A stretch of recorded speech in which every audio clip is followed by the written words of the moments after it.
নমস্কার বন্ধুরা, নীলাবঞ্জ ডায়েরিতে আজও একবার আপনাদের স্বাগত জানাই। আমি চিত্রলেখা। আজ আপনাদের শোনাবো নীলাবঞ্জ ডায়েরির গল্প সাদা পলাশ। শীতের সন্ধ্যায় কনকনে ঠান্ডায় বাড়ি ফেরার পথে বিঘ্ন ঘটলে কার বা মাথা ঠিক থাকে। ঋদ্ধির আজ অফিস থেকে বেরোতে লেট হয়েছে। সন্ধ্যা 9:15।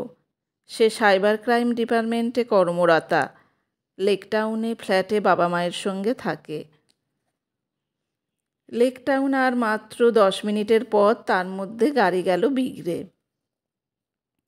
বেশ কিছুক্ষণ হলো ড্রাইভার চেষ্টা চালাচ্ছে, কিন্তু ঋদ্ধি অস্থির হয়ে যাচ্ছে। সে গাড়িতে বসে না থাকতে পেরে বাইরে বেরিয়ে এলো।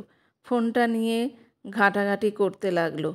খুব ইচ্ছা করছিল যে কারো কাছে লিফট চেয়ে একটু চলে যায়, কিন্তু এই যুগে রাতে কারো কাছে লিফট চাওয়া, না, এত দুঃসাহস ভালো নয়। কিন্তু হঠাৎই একটা গাড়ি তাকে ক্রস করে দাঁড়িয়ে গেল। মাঝপথে একটা মেয়ে দাঁড়িয়ে গাড়ি ঠিক হওয়ার অপেক্ষা করছে, সেই দেখে কারো দয়া হলো নাকি কোনো ফাঁদ? গাড়ির চালক নেমে এসে বলল, ম্যাডাম, আপনার কোনো সাহায্য লাগবে? ঋদ্ধি ভয়ে 2 পা পিছিয়ে গেল। ড্রাইভার বলল, ভয় পাবেন না, আপনি স্যারের সঙ্গে একটু কথা বলুন, উনিই আমাকে আপনার সাহায্যের জন্য পাঠালেন। ঋদ্ধি বলল, স্যার? ড্রাইভার বলল, হ্যাঁ স্যার, মানে রাজ সান্যাল। আসুন। নামটা শুনেই ঋদ্ধির জ্বালা যন্ত্রণায় যেন বরফের বৃষ্টি পড়ল। ঠান্ডা ফুরফুরে হাওয়া মনকে স্ফূর্তি আর আনন্দে ভরিয়ে তুলল। সে প্রায় ছুটে গিয়ে গাড়ির কাছে দাঁড়ালো। গাড়ির কাঁচ নামিয়ে রাজ সান্যাল বসে আছেন। ঋদ্ধির উদ্দেশ্যে বললেন, আপনি চাইলে আমি আপনাকে সাহায্য করতে পারি। কোথায় যাবেন? ঋদ্ধি উত্তর দেবে কি? সে স্বপ্নের হিরোকে চোখের সামনে দেখে যেন আর এই জগতেই নেই, যার গানে দিন শুরু হয়, যার কণ্ঠস্বর হৃদয় কাঁপিয়ে দেয়, যার গানে সারাদিনের ক্লান্তি দূর হয়ে যায়, যার গান একদিন না শুনলে দিনটাই ব্যর্থ মনে হয়। সেই রাজ সান্যাল তার চোখের সামনে। তিনি আবার জিজ্ঞাসা করলেন, কোথায় যাবেন? ঋদ্ধি এবার বাস্তবে ফিরে এসে বলল, লেকটাউন। উনি বললেন, চলুন, আমি নামিয়ে দেব।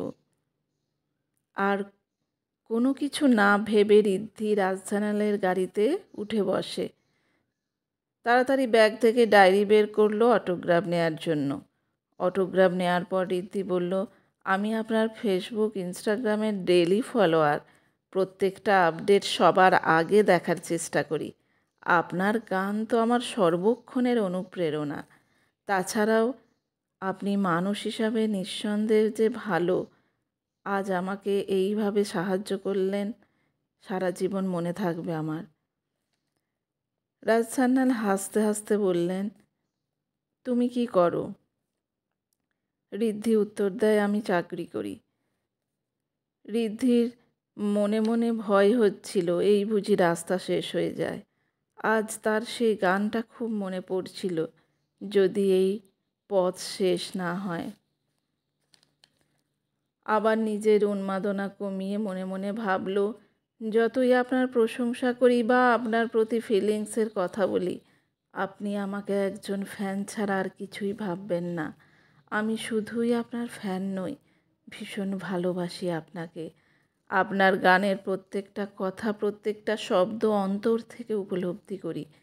কিন্তু আমার মতো তুচ্ছ মানুষের ভালোবাসা আপনাদের মতো বড় বড় ব্যক্তিদের মনকে ছুঁতে পারবে না, কখনো না। তবুও স্বপ্নের মানুষটাকে চোখের সামনে দেখার এই সৌভাগ্যটুকুই বা কজনের হয়। ঋদ্ধিকে চুপচাপ দেখে রাজ সান্যাল বললেন, কী ভাবছো? ঋদ্ধি বলে, খুব উপকৃত হলাম, আপনাকে অনেক ধন্যবাদ। আজকের এই সন্ধ্যা আমার সারা জীবনের শ্রেষ্ঠ মুহূর্ত, তাই ঈশ্বরকেও অনেক ধন্যবাদ। আপনার সঙ্গে কাটানো এই মুহূর্ত সারা জীবন আমার মনে থাকবে।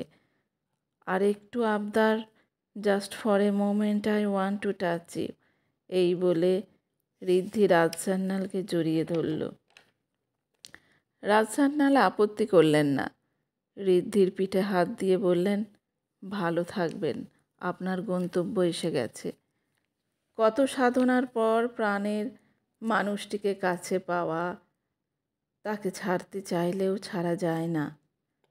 ঋদ্ধি পাশবালিশটাকে আরও চেপে ধরে এপাশ ওপাশ করে না ছাড়ার ভঙ্গি করতে থাকে, আর তার মাঝেই খাট থেকে পড়ে যায়।